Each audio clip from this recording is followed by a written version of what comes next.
So it's been 1 year since we started the YouTube channel, kind of restarted it, and I think it's time to do a proper studio tour. So let's dive in and take a look.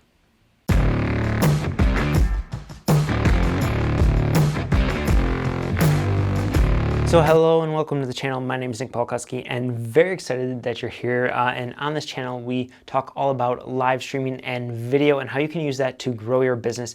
And today I want to give you kind of a full breakdown, a full tour of the studio space that I use here for this channel and for a lot of the live streaming work that I do. So this space is just the second bedroom in our apartment, and I've been using it as a studio, as an office, and then as a live streaming studio for quite a while since we moved in. That's the reason we got the second bedroom.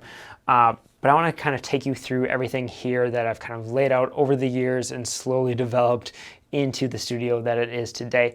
And so this studio is actually broken up into a couple different kind of areas or compartments for different purposes, for different ways of interacting with it, and to make a couple different sets really. So first thing we're going to focus on here is this spot right here, this desk right here, which is kind of the main editing, main work desk, if you will. It is a stand sit desk, so I can raise it up. And honestly, most of the time when I'm doing work, it is in the full standing position.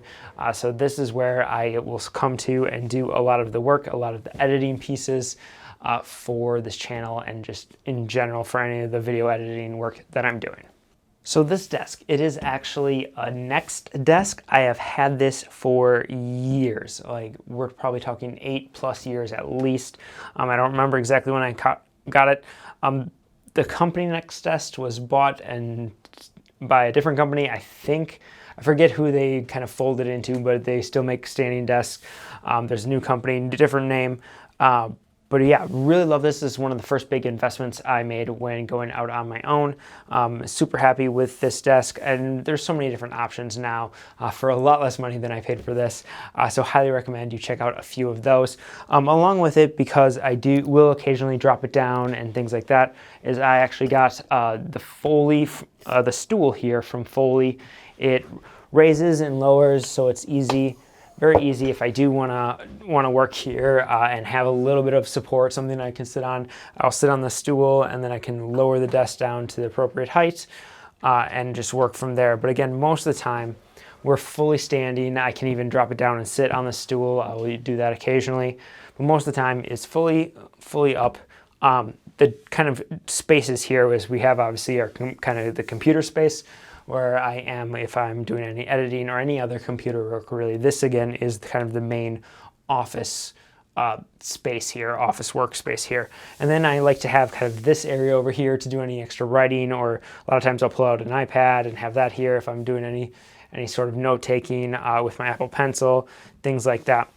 The driver here for the computing is my MacBook Pro.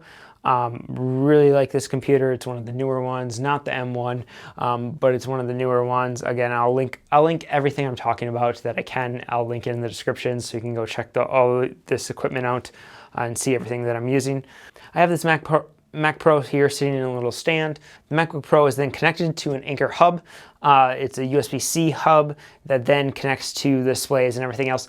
And the reason I went with an Anchor hub that's USB-C, this is a powered one. It was one because I wanted to make sure I have all the functions that I need. You know, it has the SD slot right here in the front, the SD card reader on the front, which is awesome when you're trying to upload any footage. I want to be able to plug that in nice and easy and not have to like reach around behind a hub or connect a different card reader or anything like that. I just love having that right there. That's super helpful. But it also, because it's USB-C, I do most of the time for my personal stuff, I'm working on Mac, but I do have some client work and some other things for different projects where I will be using a PC, an Alienware laptop. So I want to be able to usually that'll just fit right here. That's kind of why there's this little extra space. It's for charging the iPad, but also if I ever want to work from a PC, I just set that there and disconnect the hub from there and connect it to the PC, and then I'm able to use the exact same setup. I switch keyboards, but everything else, I switch keyboards and bring in a different mouse, and then everything else is perfect for the PC world. And I have Bluetooth for both of those as well. Because you'll see here I'm using the Magic keyboard and the Magic trackpad to run everything. And then this monitor, not a crazy expensive monitor, really nice monitor. Again, just on a nice little stand here, and I'll usually have it set so that the monitor, I've actually been messing around with it because I was filming, but I usually have it set so the monitor is right at about eye level.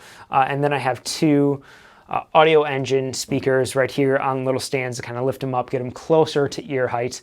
They're not, obviously, especially when you're standing, they're still a little lower, but I wanted to raise them up just a little bit without going too crazy because I wanted it to look nice still. And then I just have, little trinkets like I use this a lot, this MKBHD's matte black Rubik's Cube. So that's there as well. And then over here, you're going to see this is really the main archive storage I have for everything right now. This is an area that I drastically need to improve the setup in terms of file management and how I manage past recordings. The current working system that I have, if I'm working on a project, it is usually in this SanDisk, this extreme hard drive that they have, the 1 terabyte version. So that's usually connected to the computer as well. And then I have a little wireless charging pad right there, just kind of peeking out from there so the phone can be off in the distance but still charging if I want. And then I will, if I'm not using the Audio Engine monitors, I'll use my Bose headphones, and I just have a little stand right here for them. And obviously sitting on that is my Apple AirPods, the first generation of the AirPods. And so this is kind of the breakdown of the editing station. So after the editing station, the next spot that was really important for me to have here in the studio, and it was kind of a really nice to have. I was glad when I was finally able to figure out how I could set everything up to make this work, is just kind of a sitting spot, a spot to come here. I have a little end table, I have a little chair. I have some timers, so I will use these hourglasses to do kind of the Pomodoro technique, where it's 25 minutes and then 5 minutes here, and just so it's work time and then rest time kind of between projects to do very intense focused work, and then take a little break and then be recharged and recovered and ready to go to another intense focused work session. But this is really just my planning. This is my sitting area. What I'll do here is I will do some reading occasionally. I usually will have my full focus planner here, which I love to kind of plan out the quarters and kind of plan out the days and weeks and months. So that's usually here. And then I will, have a glass of water, have something in here, and I'll do some reading, do some planning. But I also wanted this space to have the ability to do some videos here if I wanted, where it could be more of the informal chats with people. If I'm doing a live stream or doing a video and I just wanted to have that conversation. Haven't really used it a lot for that purpose, to be honest. So this might be something that might not stick around in terms of video production, but really enjoy it and having it in the office and kind of that planning area where I can just be sitting down, taking notes, working on the iPad, either in craft or in good notes, and just note taking with my Apple Pencil. Now, one thing you'll notice, but kind of behind me in the sitting station area, is actually my charging wall. It's pretty barren right now. Everything's pretty much charged. But I first saw this thanks to Becky and Chris. I will link to their YouTube channel below, and specifically to this video on how they put together their charging wall. Really great idea, really like it, and I've used this a ton. Everything's pretty much set and charged right now. But basically it's creating this little pegboard here, this matte black pegboard, which looks awesome. And then attaching some different compartments and some different charging elements to the pegboard in order to charge all your gear. I use it all the time, really like that, and highly recommend you check out and think about adding a charging wall to your office or your studio. Again, I will link that video below. They do a much better job at explaining it and how to go about it and what to think about in that video than I will here. So go check that out and just subscribe to their channel because they're awesome. All right, so now we looked at a couple of the other areas here in the studio, but let's talk about the main attraction, the live streaming and recording setup. This is the desk where basically all of the videos happen. If you've been watching this channel for the last couple of months, you'll see kind of this angle from most of the videos is how I'm recording them. If you've seen any of our live streams, this is how I'm doing live streams. This is also where I do a lot of client live streams as well, kind of run everything from this setup. And I want to give a huge shout out to Caleb from DSLR Shooter. I had somewhat of a setup similar to this, but he did a video on his ultimate live streaming desk, his ultimate desk setup, and just helped clarify a lot of different things, helped me kind of tweak things to get to this exact situation where I am right now, which I love. So I really highly recommend. Again, I will link to that video and link to his channel in the description, so go check that out for a detailed video on his exact setup, which is going to be super similar to this one. But let's run through this. First of all, right here, you're going to see my MacBook Pro. I grabbed it from the editing station behind me and brought it over here to the live streaming recording setup. I set up this desk, this shooting situation where I could, because of some of the client work and stuff I do, I will use my MacBook Pro. I'm mostly a Mac guy, but I have a PC almost purely for live streaming. So for my personal live streams, I will use my MacBook Pro and I will use Ecamm. I want to know that platform. I want to know that interface. So that's how I do a lot of my personal live streams. When I'm doing a lot of client work or client streams, I'm usually swapping it out for a PC and running vMix. So this desk, this setup needs to work with both a Mac and a PC for me. So that's the way I set things up. That's the way I got some adapters. It's the way everything is kind of set up to run as interchangeably between the two systems as possible. I have to plug cords in a couple different places just into the computer, but otherwise everything else is set up to work exactly the same whether I'm running PC or Mac. Now, right here, you're going to notice kind of the brains of the operation for the most part. So this is the ATEM Mini Pro. What this allows me to do is to add 4 different inputs and switch between those 4 inputs. And I do have it connected to the actual streaming computer. The streaming computer is the thing that it runs everything. But this ATEM is allowing me to really upgrade and to do more with my streams from this desk. So we're going to kind of use this ATEM as the way to set everything up and to kind of talk through everything and to really showcase what this desk can do. So let's walk through everything here. So this is the ATEM Mini Pro. What that means is there's a few different ATEMs out there. This allows the 4 cameras, 4 HDMI camera switching. It has an HDMI output. It has a USB-C output. And then it has the Ethernet port as well, which will allow you to go which will allow you to do some wireless connections and over Ethernet connections. Right now, not using the Ethernet port at all, but let's talk you through how everything else is set up here with the ATEM. That's, again, what we'll kind of base everything off of in terms of hopefully helping explain this entire setup. So first down below here, you're going to notice I have a monitor connected. It's the exact same monitor that is at the editing desk actually, but that is connected to the HDMI output of the ATEM here. So that's connected there. And what that basically allows me to see, and because the Pro allows you to do this, it allows you to see the 4 different inputs down across the bottom. It allows you to see the preview. It allows you to see the program. You can see a media player if you have any media added. It allows you to see the stream. It allows you to see recording if you're doing a recording through the ATEM. And it allows you to see the audio levels because there's actually 2 different audio inputs, plus all the cameras have audio inputs as well.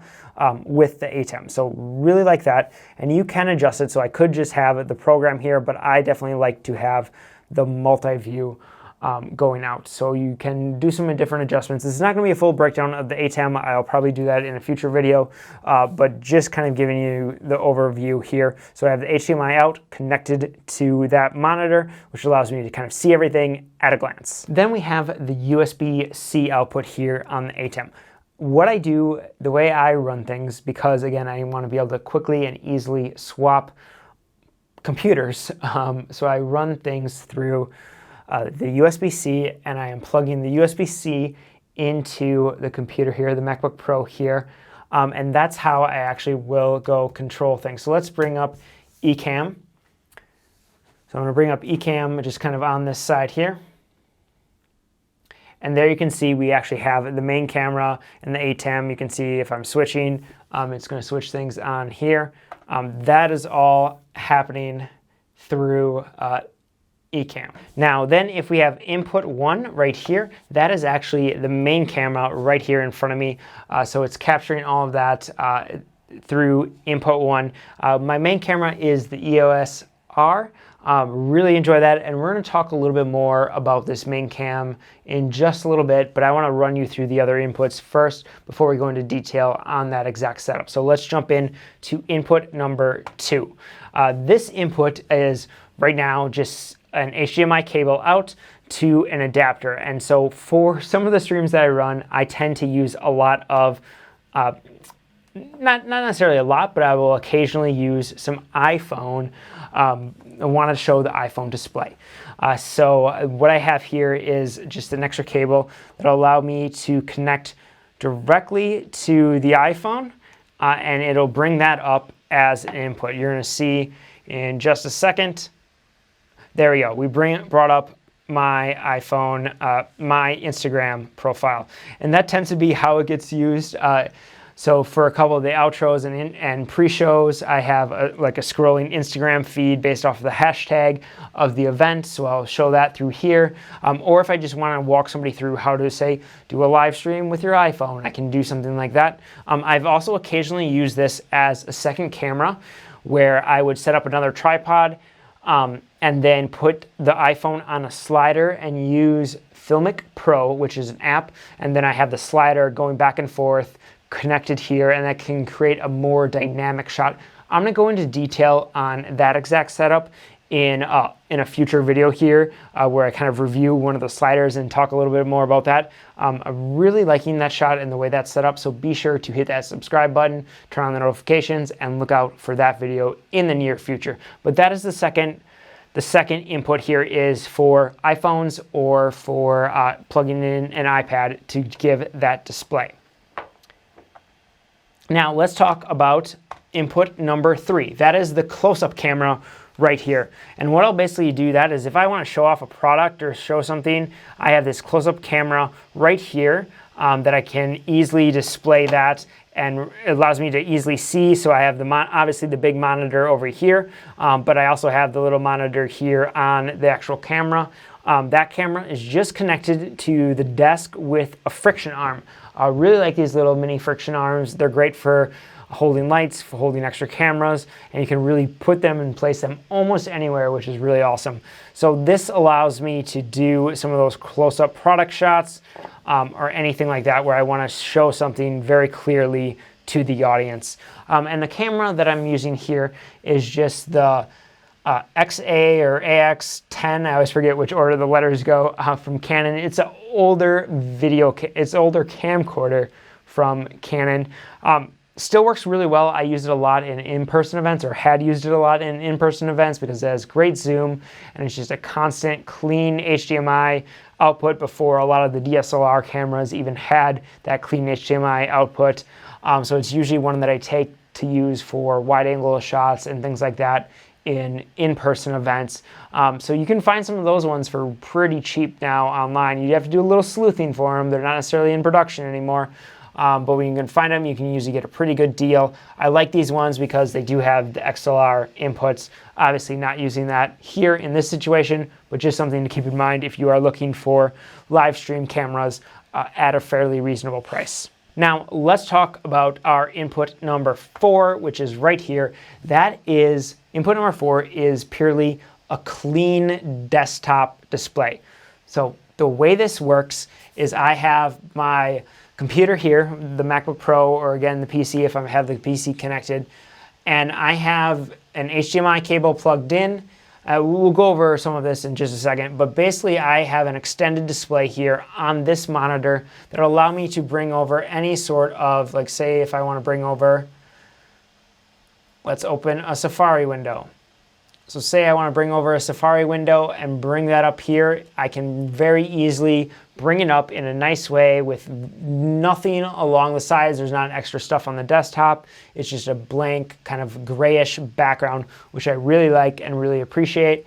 so that can be there and just allow people to focus on what I'm trying to show them versus anything else. And it's also allowing me to only show them what I really want to show them versus potentially showing them some other things or other documents or notes or something like that that I might have up on the main display of the computer. So how do I set this up? Well, I have a dongle, of course, here connected to the MacBook Pro. So USB-C and then HDMI. And that HDMI cable is then connected to an HDMI splitter.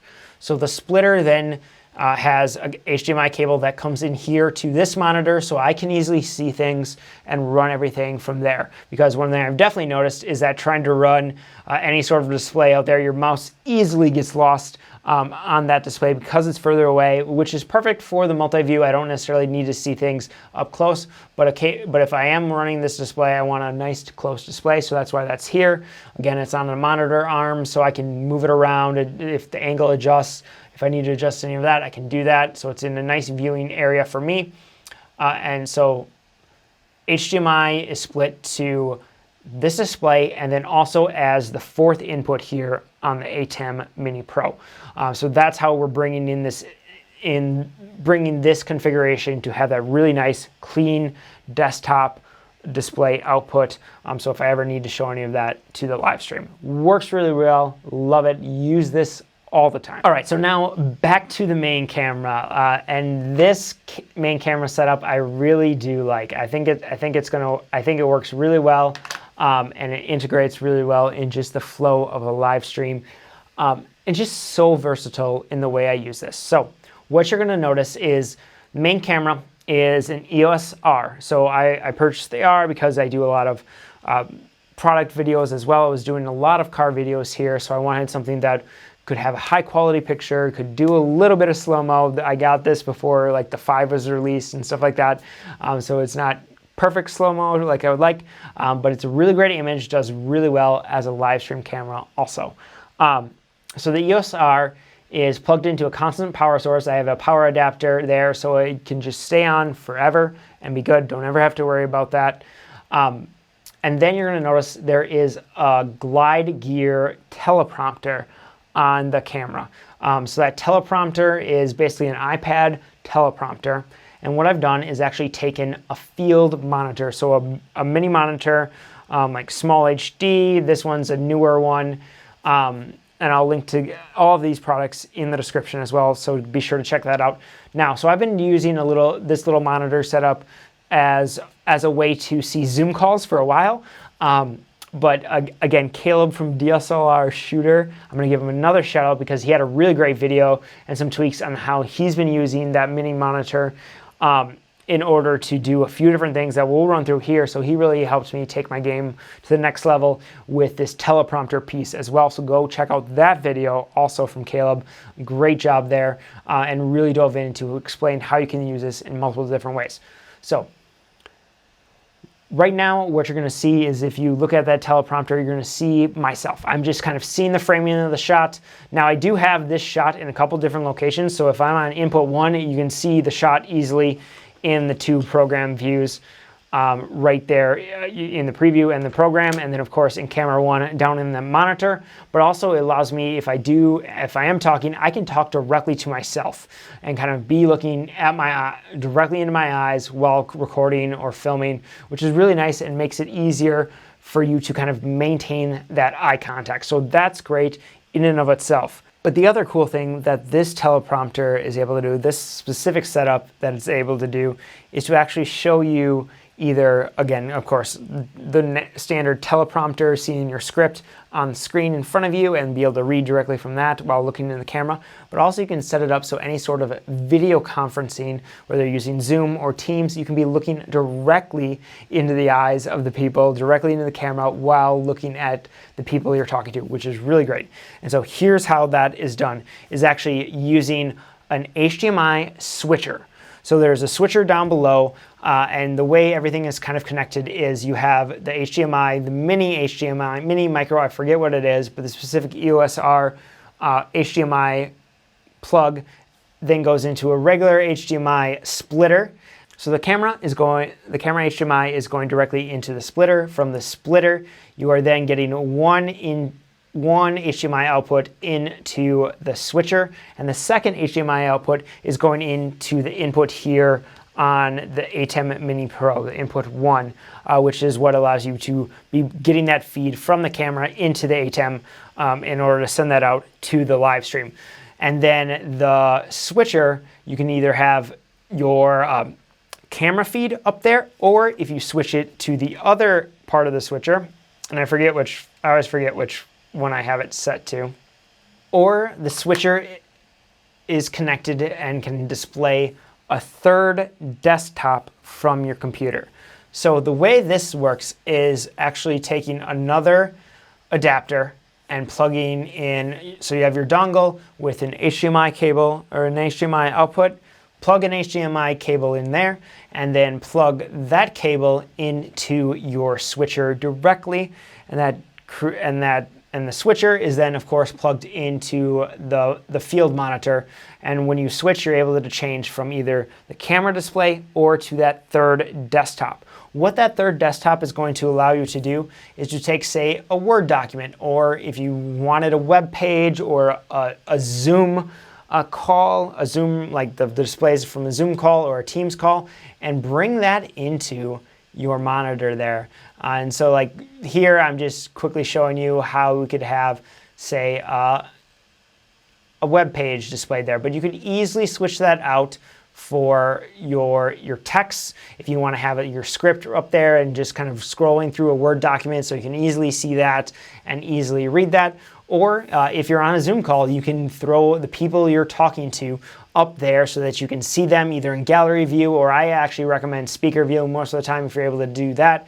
So you can be talking directly to the person who is talking to you, and then you can have that conversation while making eye contact.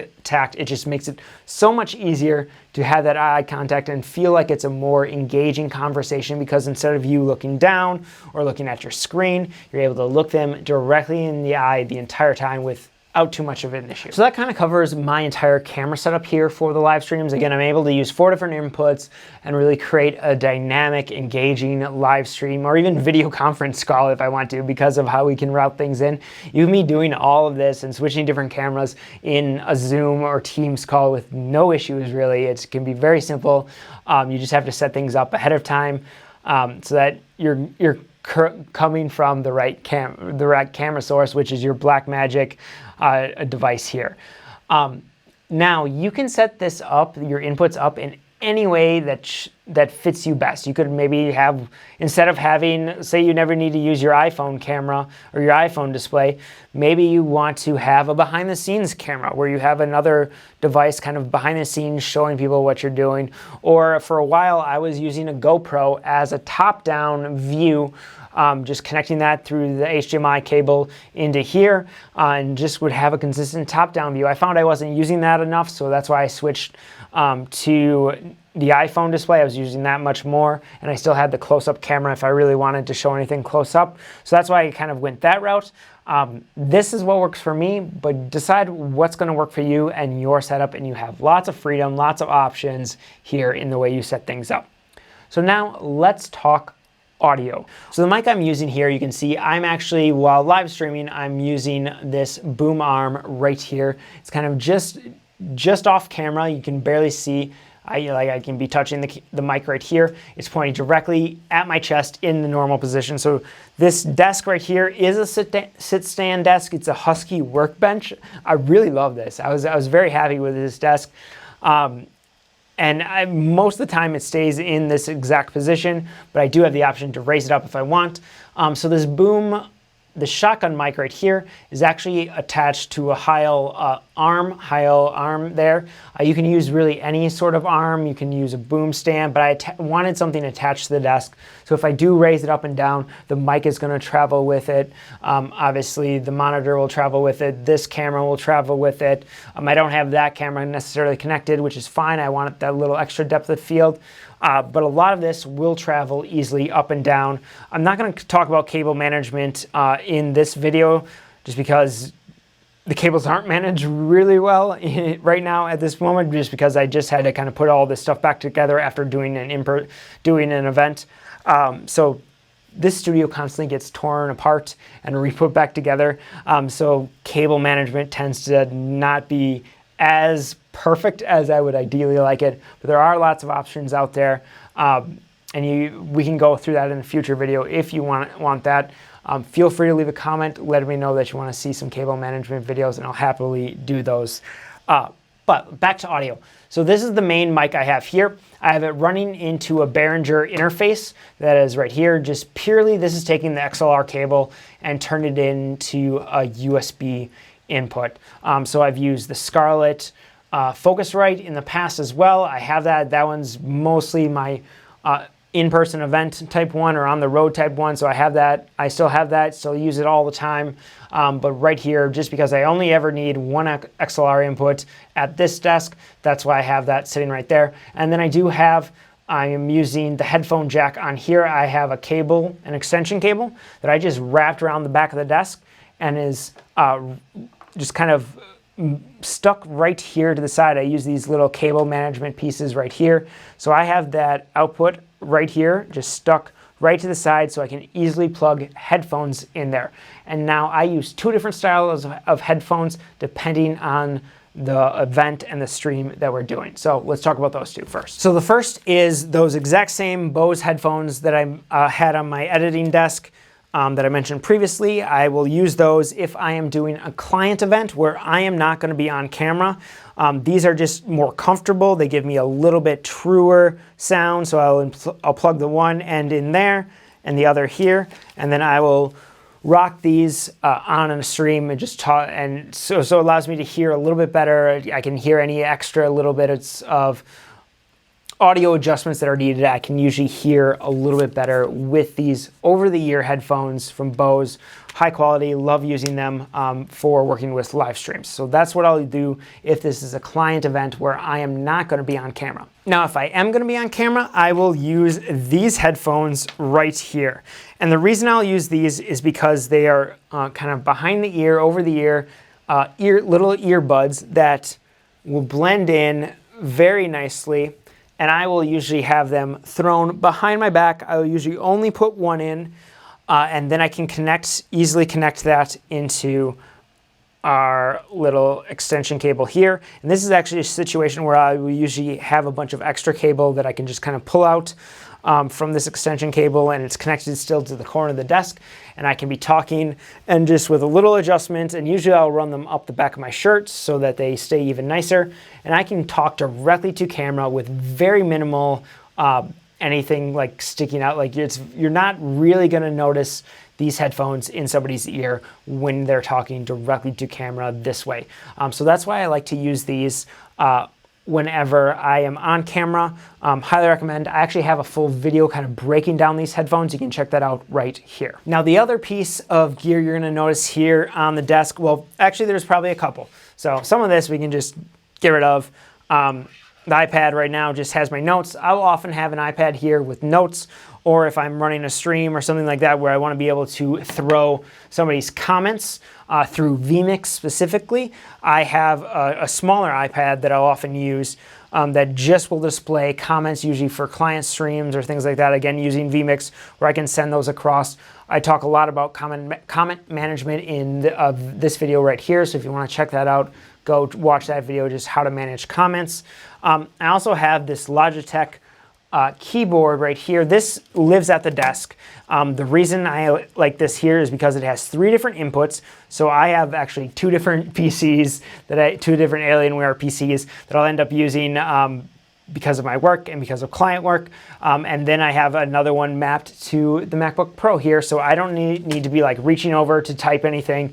I can continue to type right here. I will also, so if I'm using the MacBook, I will bring the Magic trackpad from the editing desk over here, or if I'm using the PCs, one of the PCs, they each are mapped to different Magic mouses. I have lots of Apple stuff, so they're each mapped to a different one of those, so I'll bring the appropriate mouse over in order to control the PCs without having to lean over and kind of manage things from that side. It just makes it a little bit easier to manage something especially if you are on camera at that point. I want to make it as smooth and seamless as possible, so that's why I do some of these things to help keep that simple and keep the flow very easy for me as someone who needs to be a host and a production person on both sides, really, of the camera at once.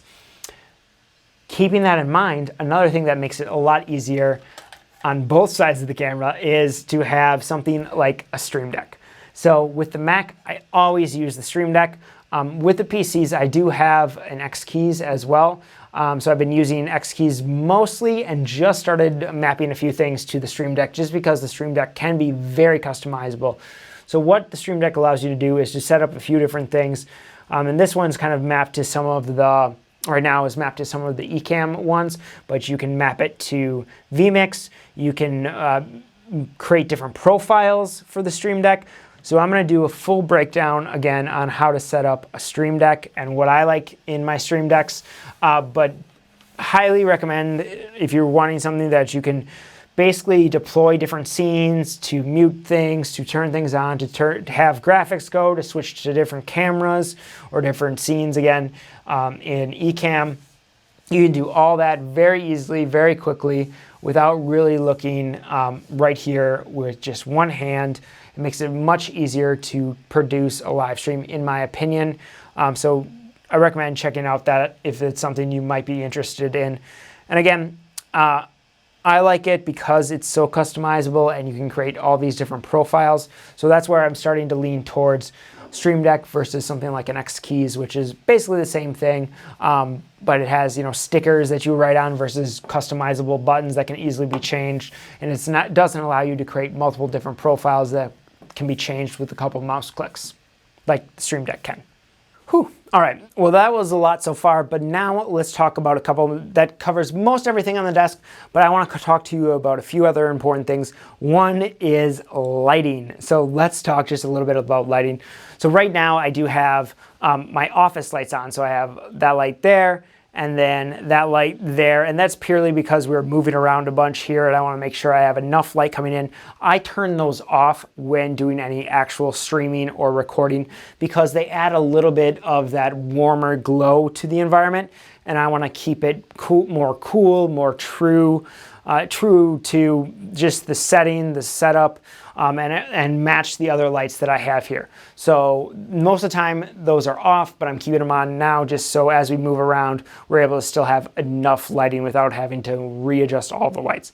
So let's talk first about the main key light, which is this right here, which is the Aperture 120D. I love this light. It is an amazing light. It has the light dome on it to give a really awesome soft lighting. I actually have it cranked up probably more than I normally will because it's a little bit dark outside, and I have the window open to give a little bit extra light as we move around. But that's usually my key light. I'll have that adjusted, usually running between 50 and 60%, and it just gives that nice little extra glow to the side of your face here. And so let's turn this down just to give you a little bit closer idea of, and that's the wrong direction, of what I will usually be doing in terms of lighting for a mainstream. So now if you can see here on the main screen, this is kind of what the lighting would look like. It would be something like this or something very close to it. I probably would still have the blinds closed, and let's in fact go do that. So I am a big fan of controlling your lighting. Alexa, Alexa, office off. And there we shut off kind of some of that extra little bit of light. I will usually, so I don't actually have enough of, there we go. I have to adjust that a little bit and make sure those are turned on, and they are. And we'll turn this off.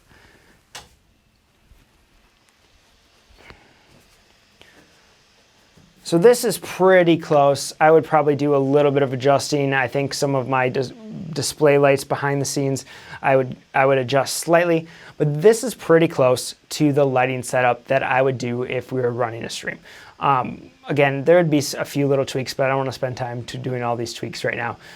So again, my main key light here is going to be the Aperture 120D great light. You're also going to notice kind of in the back here, I have one newer LED light that is basically shooting up at the ceiling, and that's to give the background a little bit of extra light and to add a little bit of that, to light up the background some more so people can actually see it, so it's not just there, but so that this actually has a little bit of light here in the back.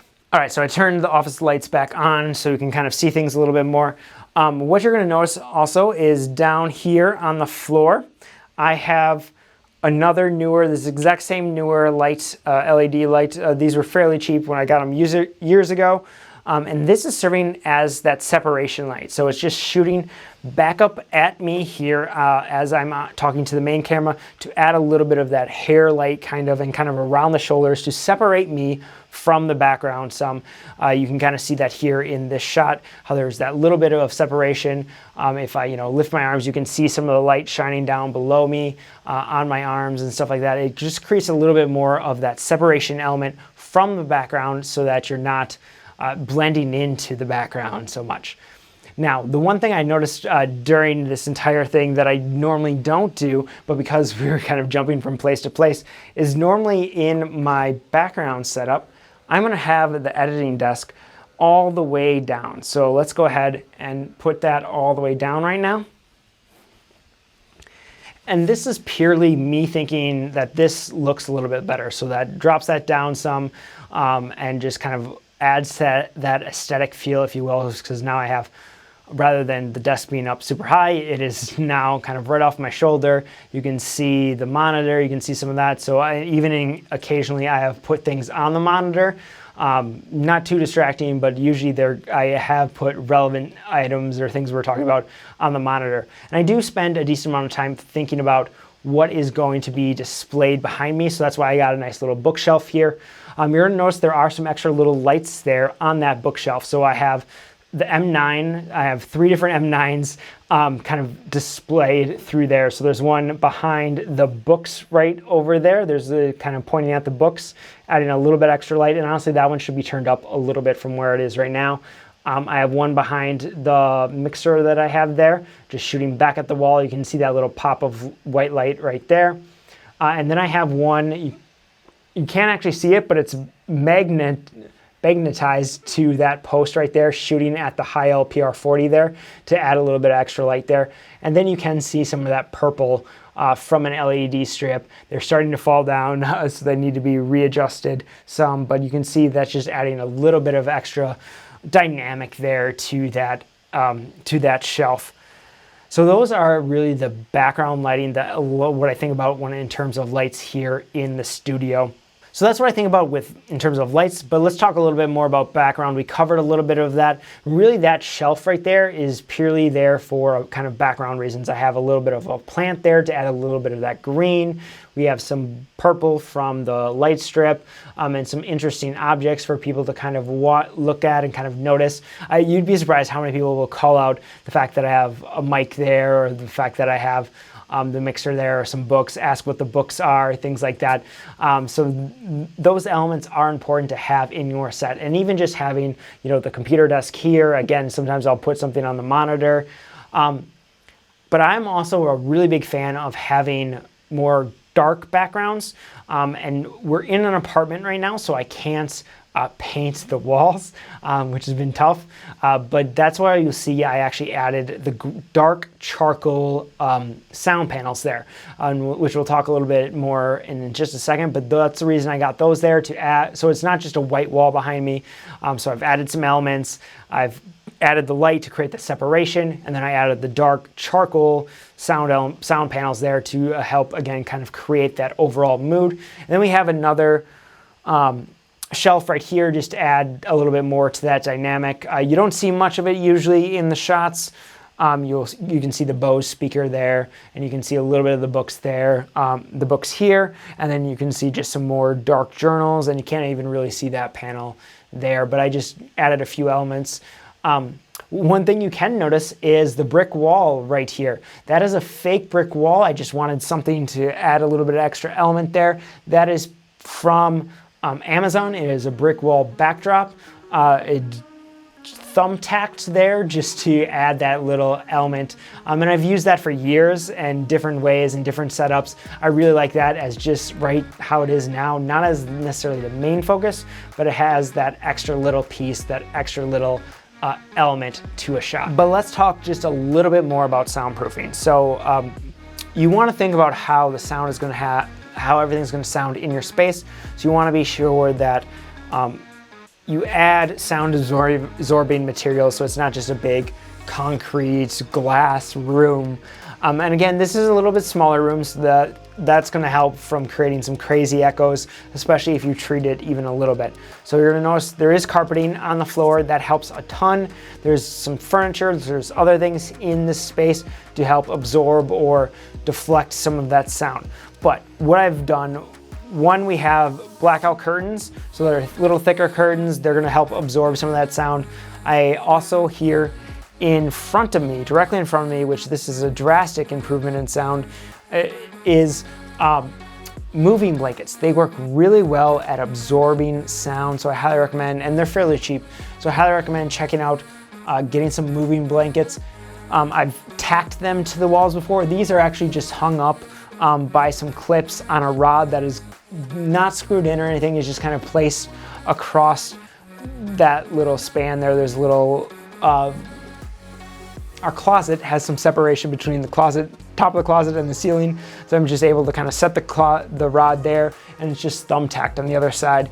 And so that creates a nice little spot to hang the moving blanket. I also have another just blackout curtain right here to absorb some sound.